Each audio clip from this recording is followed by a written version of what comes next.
Hello दोस्तों, कैसे हैं सब। मैं हिमांशु स्वागत करता हूं आप सबका आपके अपने चैनल कॉमिक वर्ल्ड पर। तो चलिए दोस्तों, शुरू करते हैं राज कॉमिक्स में तिरंगा सीरीज की कॉमिक बूझ पहेली का दूसरा और अंतिम भाग। कुछ ही देर बाद तिरंगा म्यूजियम के सिक्योरिटी चीफ विनोद गुंजाल के सामने खड़ा था। तिरंगा ही हो ना तुम? क्या चाहते हो? थोड़ी जानकारी।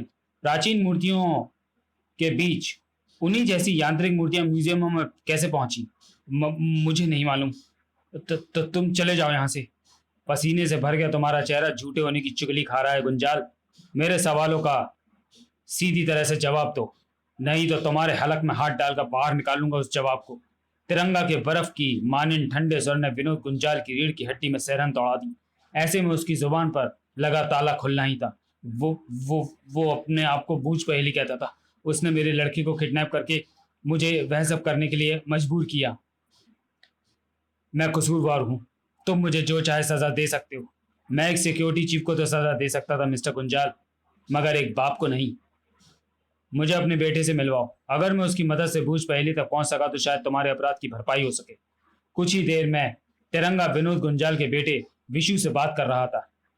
जो अंकल मुझे अपने साथ ले गए थे वे बहुत अच्छे थे। उन्होंने मुझे आइसक्रीम और चॉकलेट खिलाई दिलाई। अच्छा, लेकिन वे तुम्हें ले कहाँ गए थे? मुझे नहीं पता, लेकिन उन्होंने कहा था कि जब कोई मुझसे ये बात पूछे तो मैं उन्हें ये कार्ड दिखा दूं। पहली कार्ड? मुझे ऐसी ही उम्मीद थी। मेरा ठिकाना है वहां, सदा चलने वाले का घर है जहां। इस पहेली में छुपा है बूझ पहेली का ठिकाना।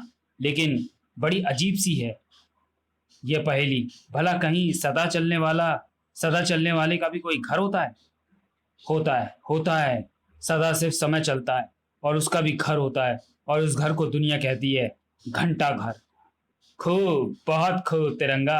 अपनी असाधारण दिमाग के बल पर आकर तुम मुझ तक पहुंच ही गए। गुंजाल के बेटे को सही सलामत घर पहुंचाकर तुमने साबित कर दिया है कि तुम गलत प्रवृत्ति का आदमी नहीं हो। फिर तुम ये सब क्यों कर रहे हो?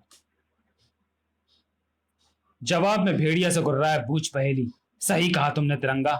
मैं सचमुच गलत आदमी नहीं। मैं तो सीधा साधा वह आदमी था जो अखबार में पजल और वर्क पहेलियां बनाने का काम करता था। एक एक पैसा जोड़कर मैं बड़ी मुश्किल से एक छोटा सा जेडीए फ्लैट खरीदने में सफल हो पाया था, जिसमें मैं अपनी पत्नी रेखा के साथ रहता था। जल्दी ही हम माता पिता बनने वाले थे, लेकिन ऐसा होने से पहले ही घट गई वह घटना। कल रात की बारिश व तूफान से इन फ्लैटों की पोल खोल दी है। देखो, दीवार में दरार पड़ गई है। अपनी शिकायत लेकर मैं सीधे डीडीए के आयुक्त के पास पहुंचा। ठीक है, हम आपके मकान की जल्दी ही मरम्मत करवा देंगे। मुझे आश्वासन देकर भेज दिया गया, लेकिन वह सिर्फ कोरा आश्वासन ही निकला। मेरे फ्लैट में पड़ी उस दरार की मरम्मत करने कोई नहीं आया। खैर, और आखिर उस दिन आ ही गया वह तूफान। क्या? ये नहीं हो सकता। यही हुआ है कमल भाई। तुम्हारे फ्लैट की दीवार रेखा भाभी पर गिर गई। लोग उसे अस्पताल लेकर गए हैं। यह सुनकर मैं वहां कहाँ खड़ा रहता, तुरंत ही अस्पताल की तरफ दौड़ पड़ा मैं।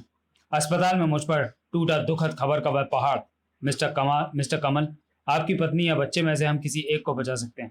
जल्दी बताएं कि हम किसे बचाएं। मेरी पत्नी को। उस सवाल का जवाब देने में मैंने बहुत लेकिन इस सवाल का जवाब देने में मैंने बहुत देर लगा दी थी। डॉक्टर दोनों को ही ना बचा पाए। जिंदगी भर दुनिया के लिए पजल बनाता रहा और अपनी जिंदगी के एक ही पजल का जवाब देर से देने के कारण मेरा संसार उजड़ गया था। उस दिन डीडीए के कुछ भ्रष्ट और स्वार्थी अफसरों की वजह से, जिनमें से यह रमेश पिपलानी एक है। ओह, हा। आज पिपलानी की जिंदगी के दिन पूरे हो गए। मिनट वाली सुई के एक हिस्से को मैंने तलवार की भांति तेज कर रखा है। बस उसके घंटे वाली सुई तक पहुंचने की देर है, फिर पिपलानी के शरीर के कई टुकड़े हो जाएंगे। अब उसे कोई नहीं बचा टिक टिक सकता। ओह, मेरी आंखों के सामने ऐसा नहीं हो पाएगा था। मैं बचाऊंगा पिपलानी को। हा। तू पिपलानी को बचा पाए या नहीं, लेकिन मुझे आज बेवक्त दिवाली के दिन देखने को जरूर मिलेगा। अचानक भागते तिरंगा के पैरों में मानो ब्रेक लग गई। बूझ पहेली के बाद में मुझे कोई रहस्य छिपा नजर आ रहा है। हाँ, यही बात है, क्योंकि दिवाली के दिन का मतलब है बम पटाखे और धमाके। उफ बड़ा उफ, टावर तक पहुंचने वाले रास्ते पर तो बूझ पहेली ने कदम कदम पर बम फिट कर रखे हैं। अगर मैं आगे बढ़ा तो मेरे परखच्चे उड़ जाते। मैं अपनी रस्सी की सहायता से भी आगे नहीं बढ़ सकता, क्योंकि आसपास कोई ऐसी जगह नजर नहीं आ रही जिस पर मैं रस्सी को फंसाकर उस पर झूल सकूं। तो फिर क्या करूं मैं? यहाँ खड़ा खड़ा पिपलानी की उस मौत को देखता रहूं जो उस तक पहुंचने ही वाली है? नहीं, मैं ऐसा नहीं कर सकता। पिपलानी को बचाने के लिए मुझे कुछ ना कुछ सोचना ही होगा। दूसरे ही क्षण एक तरफ दौड़ पड़ा तिरंगा। हा हा हा हा हा हा हा।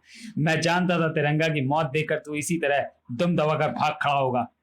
मुझे बूझ पहेली की बातों पर ध्यान नहीं देना, क्योंकि मेरे पास सिर्फ 4 मिनट है। इन 4 मिनटों में मुझे अपनी रस्सी की सहायता से झूल कर न सिर्फ टावर के सामने वाली उस इमारत पर पहुंचना है, बल्कि इमारत के साथ से ठीक टावर के ऊपर से गुजरती इन तारों पर अपनी ढाल की सहायता से तेजी से फिसल कर टावर पर भी पहुंचना है और एक निश्चित मौत से पिपलानी को बचाना है। उफ उफ।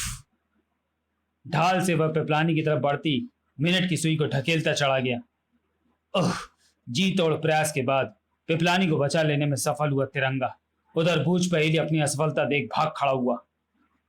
लेकिन अब कहां बचकर भाग सकता था वह तिरंगा की अब कहां बचकर भाग सकता था वह तिरंगा की निगाहों और इंसाफ की प्रतीक की सुरक्षा चक्र रूपी ढाल से। थाक आओ। मुझे दुख है तुम जैसे बुद्धिमान आदमी की बाकी जिंदगी अब जेल में गुजरेगी, और साथ में तुम्हारी भी पिपलानी, क्योंकि तुम्हारी बेईमानी ने एक इंसान को बूझ पहेली बनने को विवश किया। प्यों प्यों। समाप्त।